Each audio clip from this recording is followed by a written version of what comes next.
Hey, what up, everybody? God bless you. Thanks for watching. I'm giving a quick update on the situation with me filing a lawsuit against the Midland Police Department. If you don't know, I was illegally detained this last Wednesday at the Beto O'Rourke rally. I want to tell you this, y'all, for in case this happens to anybody out there, patriots in particular that back the blue. I don't back the blue no longer, y'all. I back Christians, and I back the Bible, and I back the Constitution. If a police officer is a Christian, hey, I back them. If not, I don't back them, and I'm biased, and what? So again, I went to my local Midland Police Department. I filed the internal affairs report. The gentleman called me the same day. I gave my statement. He was very professional. I guess he's a big boss up there. He said he would get back with me. He's going to review the whole thing from the call all the way down to the police's body cameras. And he's the one that told me, y'all, that the call came in. He read it to me, that there was women fighting, women being assaulted or assaulting women. Basically, women were fighting. They pull up on there, and this guy singles me out and puts me in handcuffs because somebody in the hallway said that I was assaulting people, which was a lie. So that's what the internal affairs officer told me on the phone. I gave my statement. He said he'll get in touch with me this week, Monday. A friend on Facebook said, Nino, you got a case. You need to go holler at an attorney and you need to go see the FBI. I went today to the FBI in Midland, Texas. A very professional agent came out and spoke to me, took my statement, filed an official report, and now they are going to investigate the whole situation and see what Midland Police Department has to say about these allegations. Internal Affairs has been notified. They're going to do their part. The FBI in Midland, Texas is going to do their part. And I'm going to tell you something, y'all. It's kind of daunting. It's kind of intimidating to go stand up against police officers that do not care about your constitutional rights, or mine, should I say, right? I'm sitting there in the Midland, FBI building, little old me. I'm looking around. I'm in the real deal Holyfield, y'all. It's very intimidating. And I said, man, should I even be here? Should I even be doing this? I said, no, I'm going to do this. You know why? Because if I don't stand up against these unconstitutional attitudes and the way the police handle people like me, they're always going to harass me. Okay? And my free speech was violated. I believe the 4th and 5th Amendment was violated as well. And I'm a part of the press, and they are trying to suppress freedom of the press. That actually goes down to the First Amendment, freedom of speech. Okay?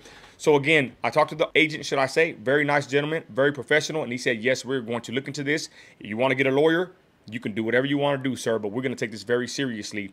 So at this point, I left there and I went to downtown Midland, Texas, back to the Midland Police Department.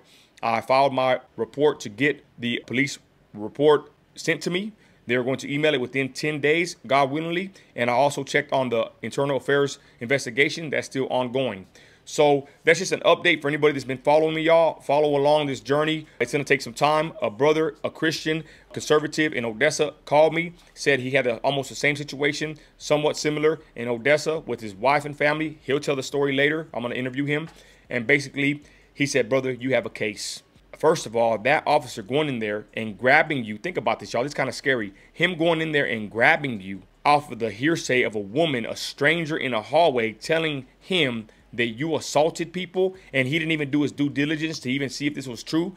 That was right there basically kidnapping, right? How can you just go off of somebody's word and go grab somebody out of a crowd, handcuff them, and illegally detain them? Okay? Then, like I said, the brother said, bro, you had him when you said in the car, am I being detained? Am I being arrested? They said, yes, you're being detained. And you said, for what? I wasn't under investigation and I wasn't under arrest. They illegally detained me. Within the first 10 minutes, y'all, they should have let me go. I should have been unhandcuffed within the first 10, 15 minutes, but I wasn't. So the brother told me, Nino, you have to go file a lawsuit. You have to speak to the FBI, and you have to file an internal affairs report, because if you don't, they're going to continue doing this to you every time you go anywhere. You have to set a precedent. You have to be vocal. You have to fight for your rights. We have rights. The point is, will you fight for them? Some won't even fight for their rights, y'all.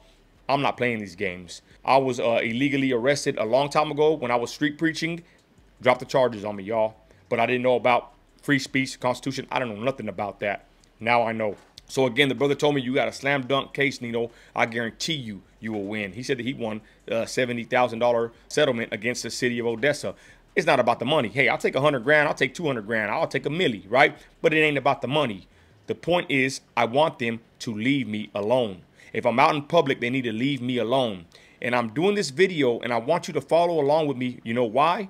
That way, if this happens to you, you know that you're not alone. If this happens to you, you might know there's a way to handle this instead of just being a victim of police that think they are above the law. That's what the brother said. He said that these police think that they are the law. They are actual civil servants that are here to serve the community, not sit here and enforce laws they make up in their own mind. The law is in black and white. It's already been set. Okay? The police cannot just come in there and violate your constitutional rights. It don't work like that. So again, follow along, y'all. It's going to be quite a journey. The brother said it'll take probably 2 years before the whole settlement comes in, but I'm not going to give up, and I'm not going to shut my mouth. And I'm going to try to press charges on Beto O'Rourke's wife for putting her hands on me, y'all. Her, a black male with dreads, and multiple people were assaulting me while I was in this event, y'all, and I have the footage to prove it. So again, I just want to give a quick update. Shout out to all the fellow patriots that shared my story. A bunch didn't. I sent my video and my info to a lot of big namers in the conservative movement. No one has covered my story, y'all. I've had more support, and I thank y'all to the people out there that shared my story, that have given me encouraging words across all platforms. Thank you. But I've yet to receive any support from any major influencer or big page in the conservative movement, y'all. So, you know what? I expected that. But I'll tell you what, it's pretty darn sorry that they would do me like that. But it is what it is. I don't need nobody's help. Only my wife and the help of the Lord and my fellow patriots out there. And I thank you for any and all support you've given me. Again, follow along, y'all. I'm going to stay on this. I'm not going to let this die down. I'm not going to let this go away because they violated my constitutional rights, and that's wrong. I hope you're having a blessed day. You're an American. You're a patriot. You got grit. Act like it. I'm out.